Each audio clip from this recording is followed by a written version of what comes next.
বন্ধুরা, আজকের ভিডিও শুরু করার আগে আপনাদের কিছু বলতে চাই। আমরা দেখেছি আপনারা আমাদের ভিডিও অনেকেই দেখছেন, কিন্তু এখনও চ্যানেল সাবস্ক্রাইব করেননি, আর এই সংখ্যাটা 85%-এর বেশি। আপনিও যদি তাদের মধ্যে একজন হন, তাহলে 1 সেকেন্ড সময় নিয়ে আমাদের চ্যানেলটাকে সাবস্ক্রাইব করে আমাদের পাশে থাকুন। আপনার একটি সাবস্ক্রাইব আমাদের আরও ভালো ভিডিও বানাতে উৎসাহ দেবে। আর ভিডিওটাকে হাইপ করতে ভুলবেন না।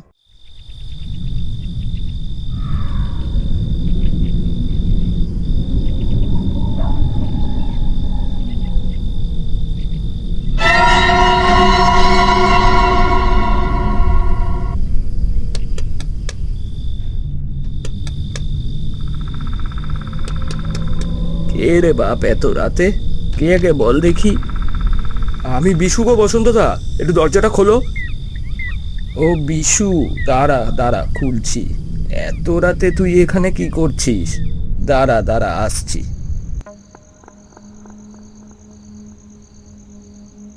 কি হয়েছে রে বিশু? বসন্তদা, কিছুক্ষণ আগে নারায়ণ ঘোষালের বউ মারা গেছেন। বৌদিকে নিয়ে তুমি একটু ও বাড়িতে চলো। ও বাড়িতে যে সবাই ভেঙে পড়েছে। এই সময় আমরা যদি একটু পাশে না থাকি তবে ওদের কি হবে বলো? বসন্ত চোখ কপালে তুলে বলল, কি বলিস রে? এমন জলজ্যান্ত মানুষটা হঠাৎ কিভাবে মারা গেল? আমি তো কিছু ভাবতেই পারছি না। আহা রে, তোমরা একটু চলো, আমি আগে এগিয়ে যাচ্ছি। হ্যাঁ হ্যাঁ, তুই যা, আমি তোর বৌদিকে নিয়ে যাচ্ছি। গ্রামের মানুষ যখন নারায়ণ ঘোষালের বাড়ির সামনে পৌঁছায়, তখন সেখানে বাড়ির সদস্যরা কান্নায় ভেঙে পড়েছে। একটা জায়গায় নারায়ণ সান্যাল চুপচাপ দাঁড়িয়ে আছে, সে সম্পূর্ণ স্তব্ধ। নারায়ণ ঘোষাল তালদিঘি গ্রামের মোটামুটি অবস্থাপন্ন গৃহস্থ। তার এক ছেলে, ছেলেটার বিয়ে হয়ে গেছে। কিভাবে হলো রে? কিছু খবর পেয়েছিস? না গো দিদি, তেমন তো কিছু শুনিনি। তবে সবাই বলা বলি করছিল বড় মা নাকি ঘুমের মধ্যেই পরলোক গমন করেছেন। গ্রামের বৌদিও এসে তাকে পরীক্ষা করে বলে গেছেন এই কথাই। মা, ওঠো মা। মা গো, ওঠো। দেখো, আমি তোমার সামনে বসে আছি। মা, মা গো, তুমি কোথায় চলে গেলে মা? নারায়ণ ঘোষালের বউকে এই তালদিঘি গ্রামের সবাই বড়মা নামেই ডাকে। গ্রামের গরিব মানুষগুলোকে খুব ভালোবাসতেন তিনি। গ্রামের মানুষ যদি চাল ডাল চাইতে আসতো তার কাছে, তাদেরকে চাল ডাল দিয়ে সাহায্য করেছেন কতবারই। গ্রামের গরিব পরিবারের মেয়ের বিয়েতে সামর্থ্য অনুযায়ী অর্থ দিয়েও সাহায্য করেছেন তিনি অনেকবার।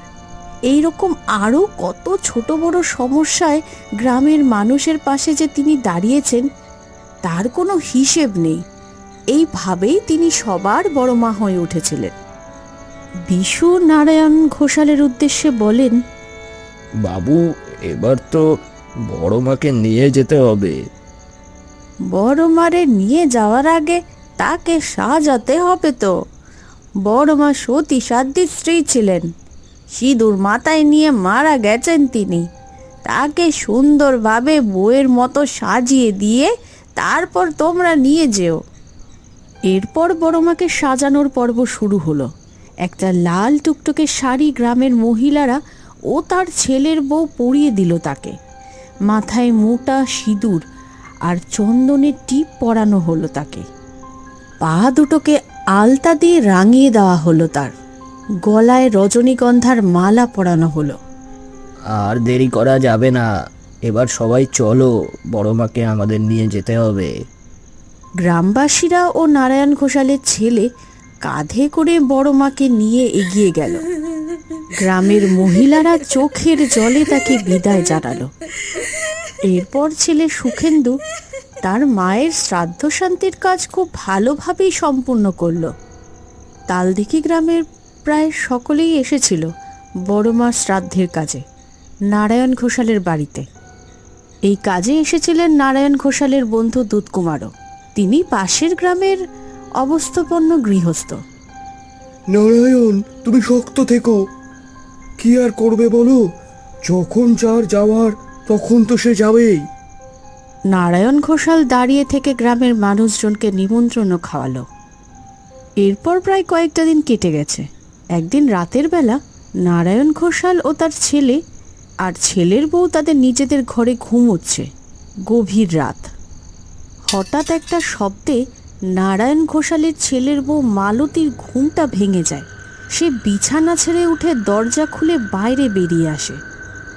ঘোষাল বাড়ির চারদিকেই অনেক গাছপালা আছে। মালতী দেখে বাড়ির জাম গাছটার সামনে কেউ যেন দাঁড়িয়ে আছে। মালতী সেই দিকটা এগিয়ে গিয়ে দেখে একটা মানুষের অবয়ব। মালতী চোখটা ভালো করে হাত দিয়ে ডলে নিয়ে দেখলো সেই শাড়িটা যেটা শেষ যাত্রায় বড় মাকে পরানো হয়েছিল। ও বাবা রে, ওখানে যে মা! ভূত ভূত ভূত! কে কোথায় আছো? বাঁচাও বাঁচাও! এই বলতে বলতে সে জ্ঞান হারিয়ে ফেলে। মালতীর এমন চিৎকারে সুখেন্দু বাইরে এসে দেখে মালতী বাইরের দাওয়ায় পড়ে আছে। মালতীকে কোনো রকমে কোলে নিয়ে সুখেন্দু ঘরের বিছানায় শুইয়ে দেয়। তারপর চোখে মুখে জলের ছিটে দিতে দিতে এক সময় মালতীর জ্ঞান আসে।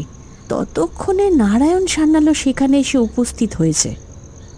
মালতী, কি হয়েছিল এত রাতে? হঠাৎ বাইরে বেরোলে কেন এত রাতে? অজ্ঞান হয়ে গেল কি করে? মা মা মা মা আমি আমি মাকে দেখেছি। ওই ওই জাম গাছটার নিচে ওই লাল শাড়িটা পরে উনি দাঁড়িয়েছিলেন ওখানেই। কি যথা বলছো? মা চলে গেছে প্রায় 1 মাস হতে চললো। এখানে মা কি করে আসবে? ওসব তোমার মনের ভুল। আসলে হয়তো মায়ের কথা চিন্তা করছিলে, তাই তোমার এমন মনে হচ্ছে। আমি তো বাইরেটা ভালো করে দেখেছি, ওখানে কেউ ছিল না। খোকা, বৌমাকে এখন বিশ্রাম নিতে দে, আর কিছু বলিস না। এই বলে নারায়ণ ঘোষাল চলে গেল। তবে তার চোখে মুখেও কেমন একটা দুশ্চিন্তা লক্ষ্য করা গেল। এর পরদিন ওই ঘটনাটা গ্রামে জানাজানি হয়ে যায়। আরেক দিন ঘটল আরও একটি ঘটনা। ঘোষাল বাড়িতে জবার মা বাড়ির কাজকর্ম করছিল। সব সেরে যখন সে বাড়ি যাবে এমন সময় সে দেখে সেই লাল শাড়ি পরিহিত বড় মা মাথায় ঘোমটার ফাঁকা দিয়ে তার মুখের কিছুটা অংশ দেখা যাচ্ছে, সেই চন্দনের টিপ মুখে। তবে চোখটা কেমন যেন লাল, মুখটা কেমন যেন ভয়ঙ্কর। সেই দৃশ্য দেখে তো জবার মা দৌড়ে পালালো। ও বাবা গো, ভূত ভূত ভূত! তালদিঘি গ্রামের মানুষ এই ব্যাপারটা জানার পর থেকে সন্ধ্যের পর আর কেউ ওই ঘোষাল বাড়ির পাশ দিয়ে যাতায়াত করে না। গ্রামের কিছু মানুষজন তো বলা বলিও করলো, বড়মা কি শেষ অবধি ভূত হলো? ও মন লক্ষ্মীমন্ত মা, তবে তার কি করে মুক্তি হলো না রে? হ্যাঁ, মনে হয় এই লোকের মায়া এখন অবধি কাটাতে পারেনি বড় মা। এমন ভাবে চলে যাবে সে তো বুঝতে পারেনি। সেও এত তাড়াতাড়ি চলে যাবে সে কি আমরাও কখনো বুঝেছি? এইভাবে দিন কাটতে থাকে ঘোষাল বাড়ির। একদিন নারায়ণ ঘোষাল ঘরের চেয়ারে বসে আছে। তখন রাত 10টা বাজে। নারায়ণ ঘোষাল হঠাৎ জানলার দিকে তাকিয়ে দেখে জানলার ওপাশে বড় মা দাঁড়িয়ে, মানে তার স্ত্রী। মুখটা তার সে তো ভয়ঙ্কর, চুলগুলো হাওয়ায় উড়ছে। এমন দৃশ্য দেখে নারায়ণবাবু চেয়ার ছেড়ে উঠে দাঁড়ায়। এই বলতে বলতে সেই অবয়বটা কোথায় যেন মিলিয়ে গেল। এইভাবে প্রায় রোজ কিছু না কিছু ঘটতে থাকে ঘোষাল পরিবারের সাথে। কখনো বাড়ির দাওয়ায় রাঙা পায়ের ছাপ, ঠিক যেমনটা বড় মার শেষ যাত্রায় তার রাঙা পাটা ছিল। জবার মাও আর এই বাড়িতে কাজ করবে না বলে দিয়েছে মালতীকে। বউ রানী, এখন আর আমার পক্ষে এই বাড়িতে কাজ করা সম্ভব না গো। বড় মায়ের ভূত এই বাড়িতে ঘুরে বেড়াচ্ছে। আমার বাড়িতেও ছেলে মেয়ে আছে। আমার যদি কিছু হয়ে যায় ওরা যে ভেসে যাবে গো। কিছু মনে করো না, কাল থেকে আমি আর এখানে আসবো না। একদিন সন্ধেবেলা বাড়ির তুলসী তলায় বৌমা মালতী প্রদীপ দেখাতে আসে।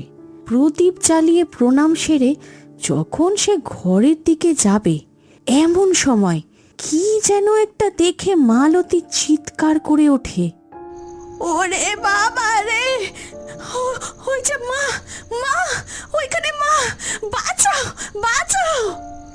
তখন সুখেন্দু বাড়িতেই ছিল। সে আওয়াজটা শুনে বাইরে এসে দেখে মালতী নিচে পড়ে রয়েছে। তার চোখে মুখে ভয় স্পষ্ট বিদ্যমান। মালতী, কি হয়েছে? কি হলো তোমার? মালতী কাঁপা কাঁপা হাতে বড় মায়ের ঘরের দিকে আঙ্গুল তুলে দেখায়।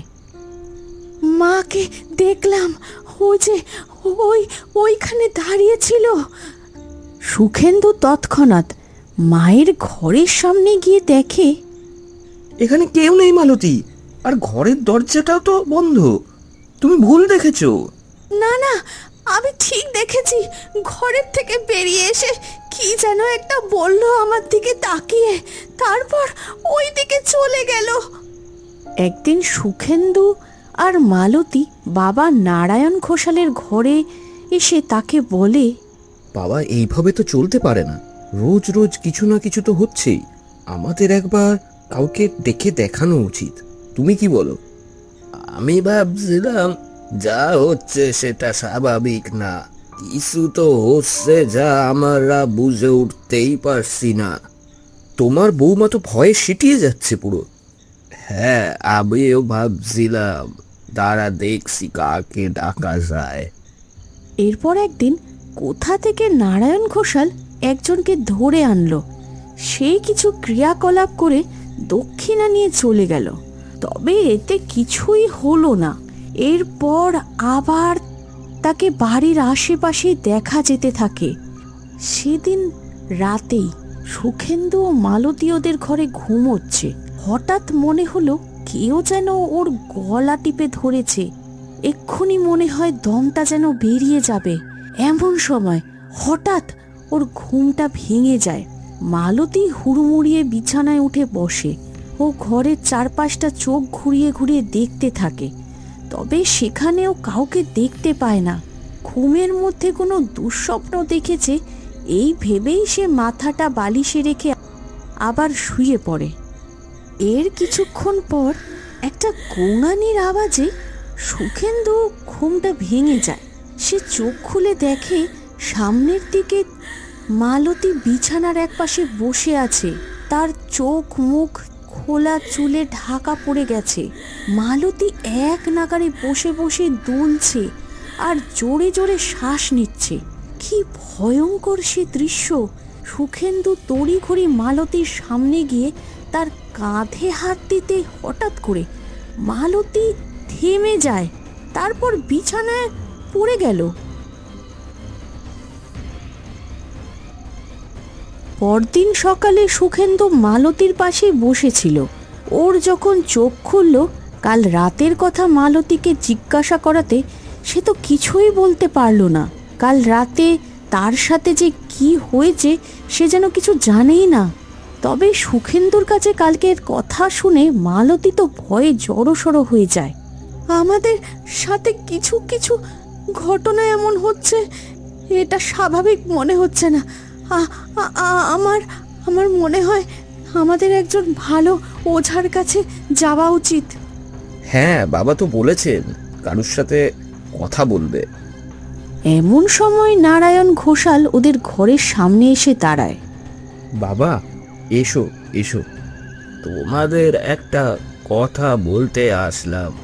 আমি ও গ্রামের দূত কুমার বাবুকে খবর পাঠিয়েছিলাম, সব বৃত্তান্ত লিখে। ওনার কাছ থেকে দেখি কি খবর আসে, তারপরে তোমাদের জানাবো।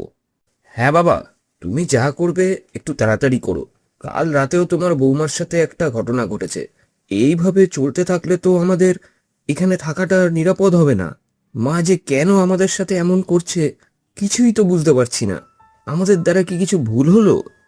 তুমি কি করে জানলে যে এসবের পেছনে তোমাদের মাই আছে?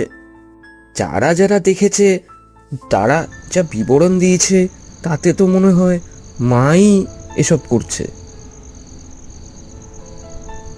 এরপর দুদিন কেটে গেলেও দুধকুমার বাবুর থেকে কোনো সদুত্তর পাওয়া গেল না। এরই মধ্যে ঘটল আরও এক ঘটনা।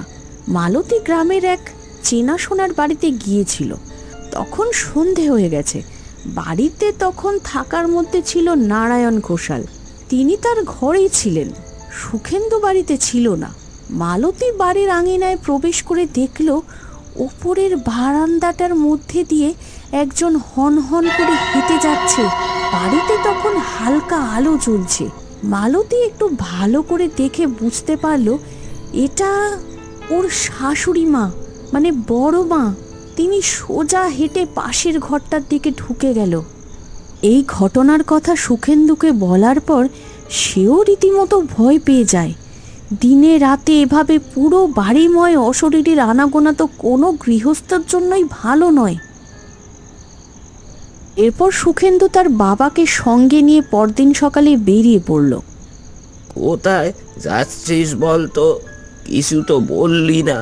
হঠাৎ করে আমাকে নিয়ে এইভাবে কোথায় যাচ্ছিস বল দেখি। আমি একজনের সন্ধান পেয়েছি, এক তান্ত্রিক বাবা। ওনার কাছে গিয়ে সব বলি, দেখি কিছু হয় কিনা। আমি তো দুধ কুমারকে জানিয়েছিলাম, কিন্তু ও তো কিছু খবরই দিল না। আমি তোমাকে অনেক আগে থেকেই বলেছিলাম, এই লোকটাকে আমার ঠিক সুবিধার লাগে না। উনি যেন আমাদের সঙ্গে কেমন একটা হিংসা করে। সেদিন আমি আরও বুঝেছিলাম, যেদিন গ্রামের শেষ প্রান্তের জমিটা আমরা কিনেছিলাম, ওনারও ওই জমিটাই পছন্দ ছিল। তবে ওনার কাছে কিছু টাকা পয়সা কম থাকাতে উনি সেটা নিতে পারেনি। বাবা, তুমি এইসব বোঝো না। উনি তোমার সাথে খুব রেষারেষি করে। এই অঞ্চলে একমাত্র ধনবান উনি থাকতে চান। মাঝখানে আমরা পড়ে যাওয়াতে ওনার সেই স্বপ্ন পূরণ হচ্ছে না। এসব তোমাদের বানানো কথা। ওই আমার তো এমন কিছু মনে হয়নি কখনো। ও আমার খুব ভালো বন্ধু। এসব কথা এখানেই শেষ করো। এরপর ওরা সেই ওঝার কাছে পৌঁছায়, তাকে গিয়ে সবটা জানায়। আমাকে একবার তোদের বাড়িতে যেতে হবে, সেখানে গিয়ে সবটা দেখে আমি বলতে পারবো। ওঝা বাবাও একদিন ঘোষাল বাড়িতে আসে।